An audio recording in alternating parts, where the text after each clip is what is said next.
Startups and tech giants around the world are competing to build the best humanoid robot. Soon, I'll be visiting projects like this in person and interviewing their founders. For now, let's run through all of the competitors in this space and see what they're up to. We'll start stationary and get more advanced as we go in no particular order. Here's Ambidex. It's a stationary robot that has a cable system so that it's not too strong. You are able to interact with the robot as a human being without risking getting crushed.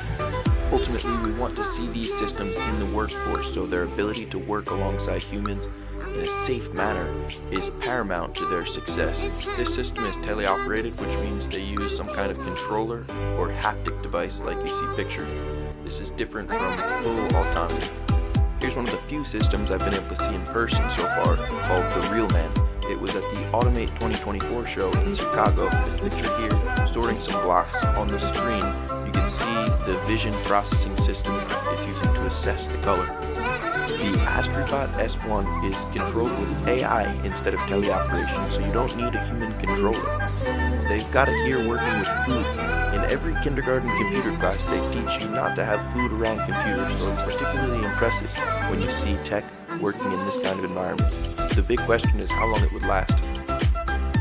Now we've got Hime by Mako, a robotic bartender that operates within an apparatus containing all the dispensers it needs to run a small business by itself.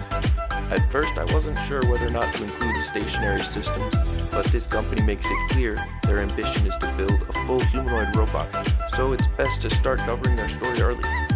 Armor 6 is a project over 14 years old from a German university. Back then, the robots were moving a lot slower, and I think they've improved some of the design too aesthetically. That said, even back then they had a great idea of how these robots would be trained. Here, the red robot is demonstrating its ability to mimic the movement of a person without any kind of controller. Another older system is Promobot, which is in the category of communication robots. Back then, language translation was a big deal. These days, AI handles that in seconds. SoftBank Robotics has two robots on this list, the first of which being Pepper. This is a stationary robot with 2 arms and a screen. Here it's pictured with an additional apparatus so that it can run a small ice cream business. It's unclear what the maintenance requirements would be or the longevity of a system like this, but it's certainly exciting to see. Now we move on to the humanoid robots on wheels. They don't quite have legs yet, although this company 1X does have a robot in development called Neo that will have legs. Eve is fairly advanced already. It's also able to navigate through a variety of doors and openings. Like many of the companies on this list, advancements in AI have allowed for new levels of software integration and capabilities that were previously untenable. As of March, Eve is now able to do tasks like clean things up and even fold clothes, which was previously touted as an impossible task for robots. 1X has been around for 10 years, and their CEO, Bernd, puts a high priority on safety.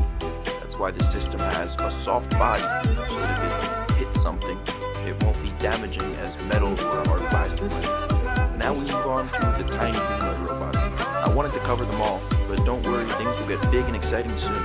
Small robots inherently require less materials and probably will operate with similar software, so operating at this level might be useful. SoftBank Robotics builds now in addition to the ice cream bot we saw earlier. This is much smaller, but is a biped instead of a stationary system for on wheels. Here are 2 more tiny bipeds from Google DeepMind, a project called OP3. The interesting factor here is how they were trained. First, they watched real gameplay footage from soccer games. Then, they operated in a virtual environment, competing with each other to score goals, and through thousands of iterations, eventually they even picked up on strategies like defense. The simulations are all about trial and error to discover the most efficient ways to move. Let's compare the results of this simulation to scripted code that an engineer wrote by hand. It's wild how natural the learned code looks. It is almost biological, but the scripted code on the other hand is extremely robotic. Not only that, it's much slower and less efficient. This pattern is repeated for a variety of tasks. In each case, the learned example is more competent than the scripted one. This could probably be applied to all kinds of robotics, even outside of humanoid robots, because if the robot gets an opportunity to learn optimal motion in a simulated environment, it can then take those simulated learnings to the real world. ErgoCub is a research project by the Italian Institute of Technology.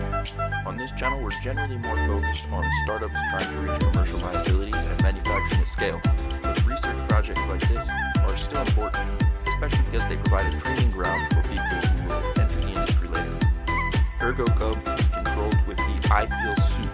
A person wears the full body suit and special shoes which have sensors so that the computer can track the human motions and translate them to the robot, allowing it to be teleoperated. Next we have Hydra, which was also trained partially in a simulation. This system is only legs, but the notable aspect is that it's all hydroelectrostatic actuators. Hydraulics are much stronger than electric actuators, but this also makes them more dangerous. Actuators are a fundamental component of humanoid robots, as opposed to stepper motors more commonly used in 3D printing. Actuators come in three main categories: hydraulic, electric, or pneumatic. Some teams are building their actuators in-house. I can't wait to meet some of the experts working with this stuff hands-on and get their perspective. Neuro Robotics brought forward anyone to the Automate 2024 conference, but it was just stationary like a statue, not doing any kind of tasks. They released this video, but it's just a rendering. Hopefully we get to see some real action soon. But for now, they're not making these for anyone. Themis is the full-size humanoid robot from Westwood Robotics. They also have a smaller research-based robot that I'll show you later. This bigger unit isn't exactly for sale yet, but they do have this clever teaser video demonstrating its ability to walk, carry things. It doesn't have complicated hands yet. It's pretty funny how they show this falling of the box and the robot just kind of awkwardly backs up out of its spot. I really appreciate the honesty from this company. They probably could have done this video 100 times and had the robot bend down and gently place the box, but when you're just getting started, this is kind of what it looks like. Their smaller system, Bruce, is available for $16,000, and they have a few different $2,000 bonuses if you're able to complete tasks like flipping and other complex maneuvers. For a bot that size, $16,000 seems pretty expensive. Nadia is a research project from the Florida Institute of Human and Machine Cognition, and as Floridians would, the first thing they're teaching it is combat. Here you can see it breaking some planks, and they've also trained it with gloves and pads, both hitting a target and also dodging. Once Nadia earns her black belt, she might have some serious defense tech applications, but for now, this engineer is being pretty generous with the swings and throws.